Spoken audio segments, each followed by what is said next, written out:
আসসালামু আলাইকুম এভরিওয়ান, আমি শাবানা। আমার নতুন মিনি ব্লগে তোমাদের সকলকে ওয়েলকাম। তোমরা সবাই কেমন আছো? আশা করছি ভালো আছো, আর আমিও খুব ভালো আছি। দেখতে দেখতে 16টা রোজা কমপ্লিট হয়ে গেল।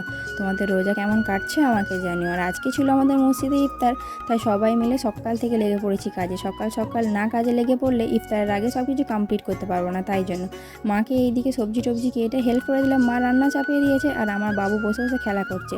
আর আমরা সব কটা বোন মিলে বসে পড়লাম ফল কাটতে। এদিকে আমরা সবাই ফল কাটছি, আর ছোটো বোনও লস্যি বানাচ্ছে। ও লস্যিটা খুব সুন্দর বানায়, তাই জন্য ভেবেছিলাম আজকে লস্যিটা ওকে দিয়েই বানাবো। তারপরে সব ফলগুলো কেটে অনেক কটা খাঁচা সাজিয়ে দেওয়া হলো, আর বাবু সব খাঁচাগুলো নিয়ে মসজিদে যাচ্ছিলো। এদিকে আমার হাজব্যান্ডও রেডি হচ্ছিল মসজিদে যাওয়ার জন্য। ইফতারের সময় হয়ে গেল, আমরা সবাই মিলে ইফতার করতে বসে পড়লাম।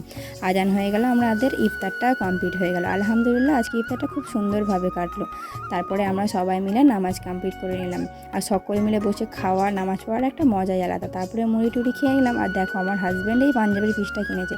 খুব সুন্দর লাগছে পাঞ্জাবি পিসটা। তোমাদের কেমন লাগছে আমাকে জানিও, আর তৈরি করে পড়লে ওনাকে খুব সুন্দর লাগবে। ভালো থেকো বন্ধুরা, সকলকে খোদা হাফেজ।